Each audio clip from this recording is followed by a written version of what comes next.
vakomana vechange redhiyo ava vari kuzama nepo vanogona napo, vari kuzama kupetishena pasocial media vachiexposa mahuman rights violations ari kuitika munyika yedu munyika yezimbabwe, vachita aiwa munyika yezimbabwe ngamiitwe mareforms, SADC ngaiyo ichitibatsire. Pane mashoko vanonyora muzaranhasi aiwa avaikava vachiadresa kune macitizens andatimbosiyana nawo muzaranhasi. Sanapinda mashoko vabuda vachinyora totobva wasubscribe wolaika wotina on the bell icon. Tichipinda pahendo yechange redhiyo vanyora vachiti, as the SADC summit approaches, they call on SADC to address the severe human rights abuses, 1, and rigged 2023 elections grows in Zimbabwe, 2.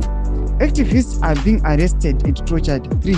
It's time for action. Ndoma shikwantawa nechange redhiyo vachiti aiwa mahuman rights ari kuvhailetiwa munyika yezimbabwe, vachiti kuda kuadreswa nhau yemarigged 2023 elections, vataura nhau yeabduction netorture zviri kusanganikwa nazo nevanhu veopposition munyika yezimbabwe. Imbotozai mafungiro enyu. Tikuona vakomana vari kuzama nepo vanogona napo, vari kuziva kuti aiwa vari kushandisa this tool yesocial media vachizama kuchiexposa kune mamwe mahandles kuti aiwa the world izive, the whole Africa izive zviri kuitika. Imbotozai mafungiro enyu kuti munoti kudii pamusoro pe-this initiative yavari kutora. Is this viable?